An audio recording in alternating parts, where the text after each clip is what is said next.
Good morning to all. आप सभी कैसे हैं? मैं उम्मीद करता हूं आप सभी बहुत ही अच्छे होंगे। आज हम लोग चलते हैं, एक बेसिक क्लास लेके आए हैं और वो खास तौर पे अकाउंटेंसी की क्लास 11th का एक बेसिक टर्म पे आज हम लोग डिस्कशन करेंगे। अकाउंट्स में कौन कौन सा ऐसी चीज होती है जो बेसिक होते हैं, जो भी स्टूडेंट इस बार 11th में गए हैं उनके लिए काफी ये रिलेवेंट टॉपिक रहने का है। तो चलते हैं, समझते हैं। अब चूंकि हम लोग जो पढ़ चुके हैं अकाउंट्स कई प्रकार, जैसे सेल्स अकाउंट होती है, परचेज होती है, कोई एसेट्स की अकाउंट होती है, लायबिलिटीज होती है, डेटर्स अकाउंट होती है। इन तमाम चीजों को किस कैटेगरी में रखते हैं ताकि हम लोग इजी वे से अकाउंट्स को हम लोग समझ सके। तो चलते हैं, देखते हैं। तो देखिए, अकाउंटेंसी में बेसिक टर्म्स की मैं बात करूं तो सबसे पहले मैं एसेट्स के बारे में मैं जिक्र करूंगा। एसेट्स, ठीक है। आप देखेंगे एसेट्स जो होती है जनरली दो प्रकार की होती है। एक होती है नॉन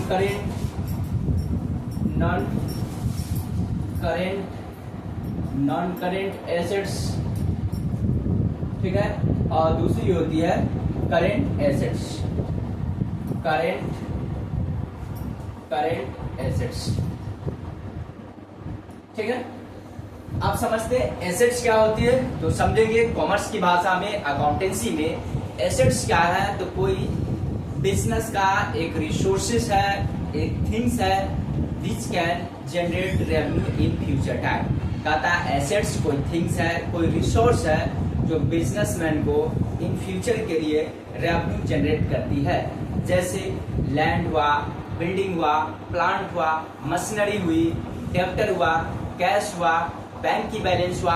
इन तमाम चीजों को हम लोग एसेट्स बोलते हैं। क्यों? क्योंकि इनमें से कुछ ऐसे एसेट्स है जो तत्काल बेनिफिट देती है, कुछ ऐसे एसेट्स है जो इन फ्यूचर तक रेवेन्यू जनरेट करते रहती है।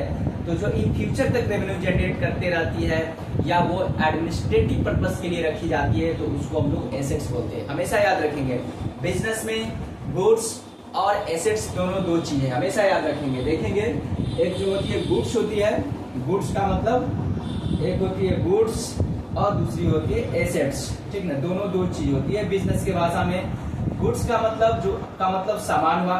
सामान भी एक प्रकार की संपत्ति की तरह होती है, लेकिन हम लोग व्यवसायों की भाषा में, जब हम लोग कॉमर्स की दुनिया में आए हैं तो हम लोग गुड्स और एसेट्स को अलग अलग समझेंगे। गुड्स जो होती है फॉर बाइंग और सेलिंग के लिए ली जाती है। क्या समझे?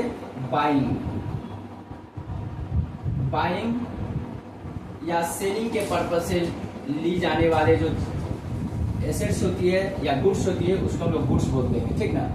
और जो एसेट्स होती है एडमिनिस्ट्रेटिव पर्पस के लिए,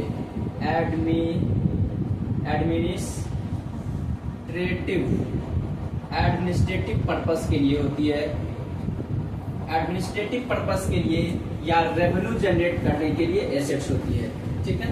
रेवेन्यू जनरेट के लिए, क्या समझे?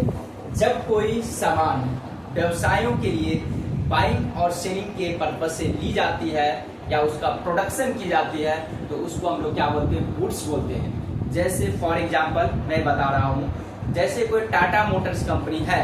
अगर टाटा कंपनी के लिए मैं बात करूँ, ठीक ना, तो टाटा कंपनी मोटर कार बनाती है, मोटर कार बनाती है टाटा लिमिटेड, ठीक ना। तो टाटा लिमिटेड के लिए मोटर कार आपके लिए क्या हुआ? गुड्स हुआ, क्योंकि उनको ये मोटर कार को मैन्युफैक्चरिंग करके मार्केट में सोल्ड करनी होती है, ठीक ना।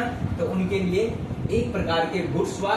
ये मोटर कार उनके लिए क्या है? स्टॉक है, स्टॉक की काम करेगा, स्टॉक। तो स्टॉक्स, ठीक ना, ये संपत्ति हो गया उनके लिए, ठीक है, मतलब कि गुड्स हो गया। लेकिन वही एसेट्स अगर मैं बता दूं, मोटर कार अगर कोई परचेज करती है, कोई राम परचेज कर लेती है या राम लिमिटेड, जिनका मोटर कार का बाइंग और सेलिंग करना कोई उनका मोटिव नहीं है, न ही कोई पर्पस है, तो उनके लिए वो एसेट्स बन जाएगा। बात समझ में आ रही है? जैसे कोई इलेक्ट्रॉनिक्स अगर चीज का दुकान है तो वहां पे इलेक्ट्रॉनिक्स से रिलेटेड जो भी चीजें होंगे, थिंग्स, उनके लिए वो गुड्स माने जाएंगे।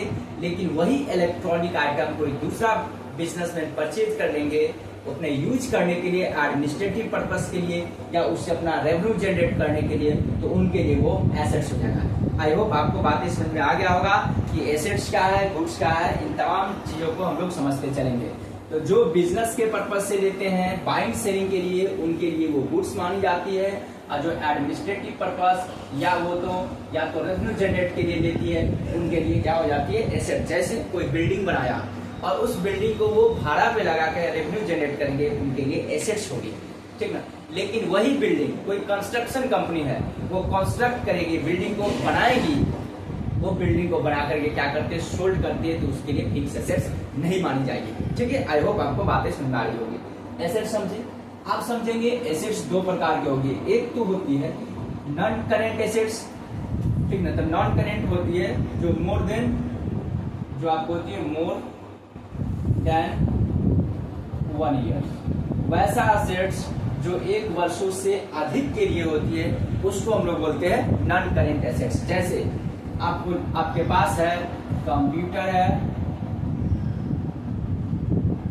है, प्लांट है, ठीक ना, मशीनरी है, ठीक ना, गुडविल है, पेटेंट है, फर्नीचर हो सकती है, सॉफ्टवेयर हो सकती है। इन तमाम चीजों को हम लोग बोलेंगे क्या चीज, नॉन करेंट एसेट्स, ठीक है। अब करेंट एसेट्स जो होती है लेस देन 1 ईयर के लिए होती है, मतलब कि लेस देन 1 ईयर के लिए जो होगी, उसको हम लोग बोलेंगे क्या चीज, उसको हम लोग बोलेंगे करेंट एसेट्स। वैसा एसेट्स जो 1 साल के विधि के लिए होती है, जिसका बेनिफिट 1 साल तक ही मिल पाती है, उसको हम लोग बोलते हैं करेंट एसेट्स, ठीक है। जैसे एग्जांपल के तौर पे आपके पास कैश बैलेंस है, कैश इन हैंड कर सकते हैं जो आपके पास है, बिजनेस के पास है। कैश एट बैंक, आपको बैंक में पड़ा हुआ कैश है, ये भी आप 1 साल के अंदर निकालेंगे। आपके पास डेटर है, आप जिससे सामान उधार बेचते हो, वो डेटर कहलाती है। आपके पास कोई स्टॉक है, इसको इन्वेंटरी बोलते हैं, जो आपको सामान है, जैसे मैंने एग्जांपल दिया था। यदि टाटा मोटर के पास, उन्होंने अगर कोई मोटर कार मैन्युफैक्चरिंग करते हैं, उनके पास बहुत सारे मोटर कार रखे होंगे, उनके लिए वो स्टॉक्स होती है, या उनके लिए वो इन्वेंटरी होती है। वो क्या है, एसेट्स ही है, लेकिन वो करेंट एसेट्स है। स्टॉक हो गया, आपको इन तमाम बिल्स रिसीवेबल हो गया, ठीक ना, बिल्स रिसीवेबल हो गया, क्या, और प्रीपेड एक्सपेंस हो गया, प्रीपेड एक्सपेंसेज हो गया। इन तमाम चीजों को हम लोग करेंट एसेट्स को दायरे में रखते हैं। अब देखेंगे जो नॉन करेंट एसेट्स होती है, इसको फर्दर 2 भागों में बांटा गया है। तो देखिए, इसको 2 भागों में नॉन करेंट को बांटा गया है। एक होती है टांजेबल एसेट्स, टांजिबल फिक्स्ड एसेट्स, ठीक ना। और दूसरा होते हैं इंटांजिबल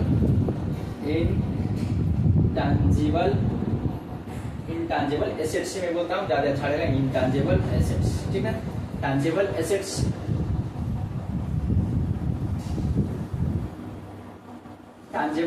और दूसरा होता है इंटांजिबल। देखेंगे टांजिबल एसेट्स वैसा एसेट्स को बोला जाता है जिसका अपना फिजिकल एग्जिस्टेंस होती है। फिजिकल एग्जिस्टेंस का सेंस, जिसको मैं देख सकता हूँ, छू सकता हूँ, अनुभव कर सकता हूँ, जिसका कुछ रियलाइजेबल वैल्यू होगा, उसको हम लोग टांजिबल एसेट्स बोलेंगे। जैसे क्या समझे इसका, फिजिकल एग्जिस्टेंस मतलब एसेट्स हैव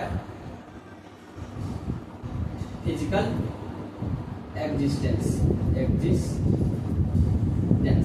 बी का मतलब फिजिकल, जिसका अपना भौतिक अस्तित्व होती है, जिसका अपना आकार होती है, जिसका लेंथ, ब्रेथ, हाइट, साइज, ये सब होती है, उसको फिजिकल एग्जिस्ट, जिसको भौतिक रूप से हम लोग देख सकते हैं, ठीक है।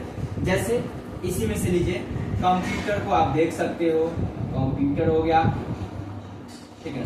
फर्नीचर को आप देख सकते हो, फिक्स है, देख भी सकते हैं, छू भी सकते हैं, ठीक है। मोटर कार हो गया, ठीक है। प्लांट हो गया, ठीक है। अब इंटांजिबल वैसा एसेट्स को बोलेंगे जिसका अपना कोई भौतिक अस्तित्व नहीं है, उसको हम लोग क्या बोलेंगे, उसको हम लोग बोलेंगे इंटेंजिबल फिक्स एसेट्स। इस तरह से समझिए हम लोगों को, क्या समझे? इंटेंजिबल एसेट्स वैसे एसेट्स को बोला जाएगा जिसका अपना कोई भौतिक अस्तित्व नहीं है। इट मीन्स ये जिसको ना ही हम लोग देख सकते हैं, ना छू सकते हैं, सिर्फ और सिर्फ उसको अनुभव कर सकते हैं और कुछ उसका रिलाइजेबल वैल्यू होगा। क्योंकि एसेट्स है तो रिलाइजेबल वैल्यू होगा ही नहीं, होगा ही। अगर रिलाइजेबल वैल्यू नहीं होगा तो वो एसेट्स नहीं बनेगा। ठीक है, तो यहाँ पे देखेंगे इसके अंदर में आपको आएंगे गुडविल। गुडविल को हम लोग देख नहीं सकते हैं। पेटेंट आएगा, पेटेंट आएगा, लाइसेंस,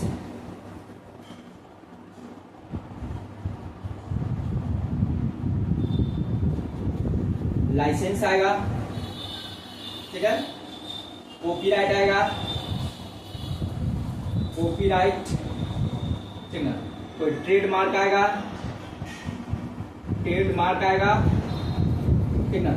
इन तमाम चीजों को हम लोग इंटेंजिबल एसेट्स बोलते हैं। 11th का जो भी स्टूडेंट है वो सभी को सभी नोट्स करते चलेंगे, उनके लिए काफी रिलेवेंट होने का है।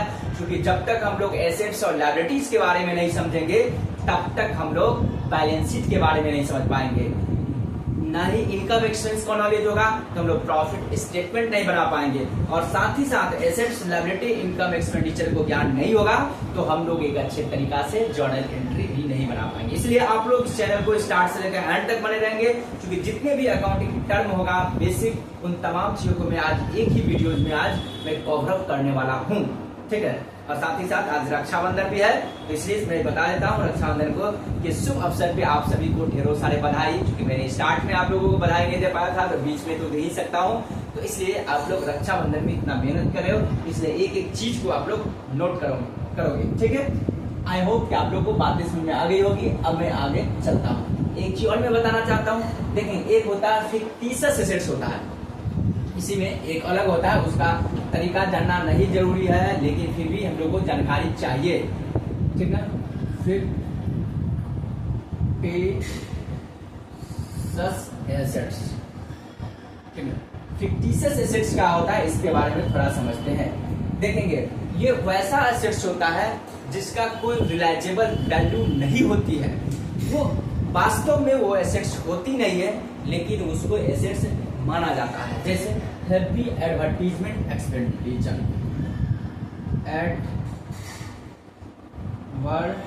एडवर्टाइजमेंट एक्सपेंस, ठीक ना।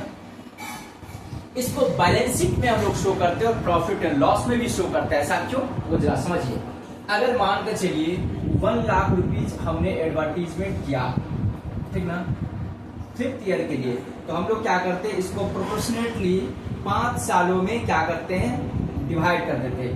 1 2 3 4 5, इसको 5 वर्षों में हम लोग डिवाइड कर देते हैं। तो 1 लाख के 5 भागों में डिवाइड करेंगे, कितना होगा, 20 के होगा, यानी कि 20,000, 20 के 20 के 20 के 20 के, ठीक है। अब देखिए इसको कैसे ट्रीटमेंट करते हैं, हमेशा याद रखेंगे। जब आप बैलेंस शीट बनाते होंगे तो देखेंगे आपको एडवर्टीजमेंट एक्सपेंडिचर या discounted issue of share, debentures होगा, अंडरराइटिंग का कमीशन होगा, प्रॉफिट एंड लॉस अकाउंट का डेबिट बैलेंस होगा। इन तमाम चीजों को हम लोग बैलेंस शीट में शो किए रहते हैं। उस समय मन में एक द्वंद आती है, एक बहुत बड़ा प्रश्न उत्पन्न होती है कि ये तो एक्सपेंडिचर है बट बैलेंस शीट में क्यों शो की गई है। फिर वही आइटम या उसके साथ साथ प्रिलिमिनरी एक्सपेंसेस होती है, इन तमाम चीजों को हम लोग क्या बोलते हैं, फिक्टिशियस एसेट्स। और ये तमाम चीजों आप लोग देखेंगे बैलेंस शीट के एसेट साइड में फिक्टिशियस एसेट्स को हेडिंग के अकॉर्डिंग होगा और साथ ही साथ आइटम आपको प्रॉफिट एंड लॉस में भी शो करेगा। वहां पे कंफ्यूजन हो जाती है कि सर कौन सा प्रिलिमिनरी एक्सपेंस को मैं बैलेंस शीट में डालूं और कौन सा आइटम को प्रॉफिट एंड लॉस में भेजूं। तो आज आप लोगों को क्लियर करके चलेंगे, इसलिए मैंने अकाउंटेंसी का बेसिक क्लासेस लेके आया हूं ताकि आप लोगों को मन में किसी प्रकार के डाउट हो, दुविधा हो, तो उन तमाम चीजों को क्लियर करके चलेंगे। देखिए, एडवर्टीजमेंट एक्सपेंडिचर 1 लाख उन्होंने इनकर्ड करी, इसको 5 सालों के लिए करी तो 5 भागों में बांट दिया, ठीक है, 20 1 2 3 4। अब देखिए फर्स्ट ईयर का तो क्या करेगा, इसको प्रॉफिट एंड लॉस में शो कर देगा। ये जो पीएल अकाउंट है पीएल अकाउंट के डेबिट साइड में शो कर देगा। टू एडवर्टीजमेंट एक्सपेंडिचर कितना 20 की, ठीक है। अब जो रिमेनिंग बचा यहाँ से लेकर 80,000 रुपया, इसको बैलेंस शीट में जाकर के ये शो करेगा। इसमें बैलेंस शीट में शो करेगा, कहाँ पे जाकर एसेट साइड को 50 से में डालेंगे। एडवर्टीजमेंट एक्सपेंडिचर कितना 80 के, ठीक है। फिर क्या करेगा, मान कर चलिए ये बना 2022 में, ये 2022 का ये है, मैं यहाँ पर लिख देता हूँ 2022 का ये क्या है, बुक्स ऑफ अकाउंट है, प्रॉफिट एंड लॉस है, बैलेंस शीट। फिर देखेंगे 2023 में बनेगा, तो वहां पे क्या करेगा, फिर पीएल अकाउंट में 2023 में भी सेम जाएगा, ठीक है। पीएल अकाउंट फिर बनाएगा, पीएल अकाउंट टू एडवर्टीजमेंट, ठीक है ना, 20 के डालेगा, ठीक है। फिर बैलेंस शीट में क्या करेगा, बैलेंस शीट में उन्होंने डालेगा कितना, एडवर्टीजमेंट एक्सपेंडिचर करके डालेगा कितना 60 के डालेगा। क्यों, क्योंकि इस 50 एसेट्स को वो रिटर्न ऑफ करते हैं 20,000 के प्रोपोर्शनेटली में ईच एंड ईयर को क्या करेंगे 20-20 हजार रुपया प्रॉफिट एंड लॉस में डालेंगे, और जितना रिमेनिंग होगा उसको बैलेंस शीट में डालेंगे। फिर उसके अगले साल 20 हजार प्रॉफिट एंड लॉस में जाएगा, तीसरे वर्ष में तब बचेगा 40 हजार डालेगा बैलेंस शीट में। चौथे वर्ष क्या करेंगे, फिर प्रॉफिट एंड लॉस में 20 हजार डालेंगे, तो 20 चौक 80 हो जाएगा, बचेगा 20 हजार बैलेंस शीट में। फिर पांचवें वर्ष प्रॉफिट एंड लॉस में जाएगा 20 हजार, उसके बाद बैलेंस शीट में 0 हो जाएगा। मतलब एक तरह से 5 वर्षों की अवधि में वो क्या किए, रिटर्न ऑफ कर दिए advertisement. In the same process preliminary expense में होगा, अंडरराइटिंग कमीशन में होगा, डिस्काउंट इश्यू ऑफ शेयर्स और डिवेंचर होगा। इन तमाम चीजों को वो क्या करेंगे, इस तरह से प्रोपोर्शनेटली वो शो करते चले जाएंगे। तो इस तरह से अब मैं इसको मिटाऊंगा, तब तक आप लोग इसको नोट कर लेंगे। अब चलते हैं, हम लोग समझते हैं लायबिलिटीज के बारे में। हमने तमाम प्रकार के जो कॉन्सेप्ट थी एसेट्स, उसको हमने समझा। अब लायबिलिटीज के बारे में देखते हैं। तो देखिए लायबिलिटीज जो होती है, लायबिलिटीज भी 2 प्रकार के होंगे। लायबिलिटीज ये भी 2 प्रकार के होते हैं आपको, एक होगी नॉन करेंट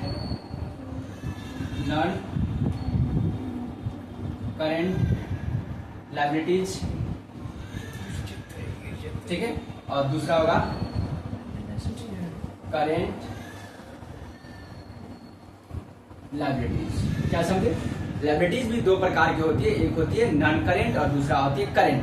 नॉन करेंट का मतलब वैसा लायबिलिटीज जो मोर देन 1 ईयर के लिए होती है, और करेंट लायबिलिटीज का मतलब होती है लेस देन 1 ईयर के लिए। तो मोर देन 1 ईयर के लिए मतलब जैसे बोरोइंग हो गया, ठीक ना, कोई लोन हो गया, ठीक है, डिवेंचर्स हो गया, ठीक है, लोन फ्रॉम अदर हो गया, लोन फ्रॉम अदर्स हो गया। ये सब आपको हो गया नॉन करेंट लायबिलिटीज। और करेंट लायबिलिटीज जो विद इन 1 ईयर के लिए जिसको रीपेमेंट करनी होती है उसको बोलते हैं हम लोग करेंट लायबिलिटी। जैसे आपको क्रेडिटर हो गया, आउटस्टैंडिंग एक्सपेंस हो गया, जिसे किसी से हम उधार दिए रहते हैं बकाया वगैरह, या किसी को पेमेंट करनी होती है, जैसे आउटस्टैंडिंग सैलरी हो गया, वेजेज हो गया। उसके बाद बिल्स पेबल हो गया, आपको क्रेडिटर हो गया। ये तमाम चीजों को हम लोग क्या बोलते हैं, करेंट लायबिलिटीज बोलते हैं, ठीक है। या एडवांस, आपको एडवांस इनकम हो गया, किसी से हम लोग इनकम पहले ही रिसीव कर लिए। इन तमाम चीजों को हम लोग बोलेंगे करेंट लायबिलिटीज। अब चलते हैं थोड़ा रिसिप्ट की ओर चलते हैं। देखेंगे रिसिप्ट भी 2 प्रकार की होगी,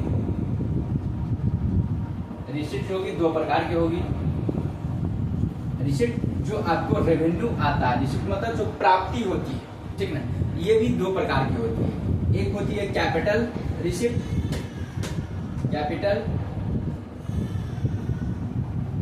होगी, ठीक है, और दूसरा होगा रेवेन्यू रिसिप्ट्स,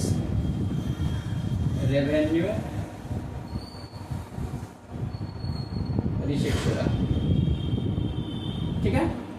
कैपिटल रिसिप्ट जो होता है नॉन रिकरिंग नेचर का, क्या समझे, नॉन रिकरिंग,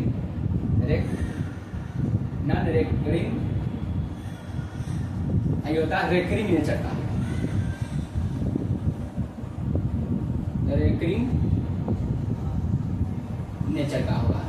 मतलब नॉन रेकरिंग का मतलब जो अगेन एंड अगेन नहीं होती है, जो बार बार नहीं होता, उसको बोलेंगे कैपिटल रिसिप्ट, जो कभी कभी होती है। रेकरिंग नेचर का मतलब वैसी प्राप्ति, वैसा आपके लिए रेवेन्यू, वैसा इनकम जो बार बार होगा।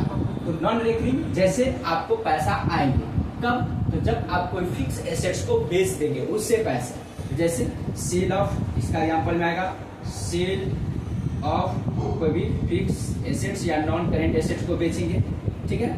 इससे आएगा profit, profit on sale of assets, कोई एसेट्स को बेचने से आपको प्रॉफिट होगा, ठीक ना, ये भी प्राप्ति होगा। इन तमाम प्रकार के आप loan, receipt from loan, loan देखिए, यदि आप लोन लेंगे तो पैसा आएंगे, ये भी लंबी अवधि के लिए होती है। उसका रेवेन्यू रिसिप्ट में आपको, यानी कि रेकरिंग नेचर जो बार बार होगा, आपको बिजनेस का ये प्योर इनकम होती है जो बिजनेस से रिलेटेड, जैसे आपको सेल करेंगे कोई भी चीज, सेल्स होगा, आपको इंटरेस्ट से इनकम होगा, इंटरेस्ट होगा, आपको कलेक्शन, कलेक्शन फ्रॉम डेटर होगा, डेटर से प्राप्ति होगा, इंटरेस्ट होगा, उसके बाद आपको इंट्रेंस फी होगा, इंट्रेंस फी हो गया, मेंबर्स फी हो गया, मेंबर फी हो गया, डोनेशन हो गया, चैरिटी हो गया। इससे प्रकार के जो भी रिसिप्ट होगी उसको हम लोग बोलेंगे revenue receipt. Okay, bye bye, have a nice day.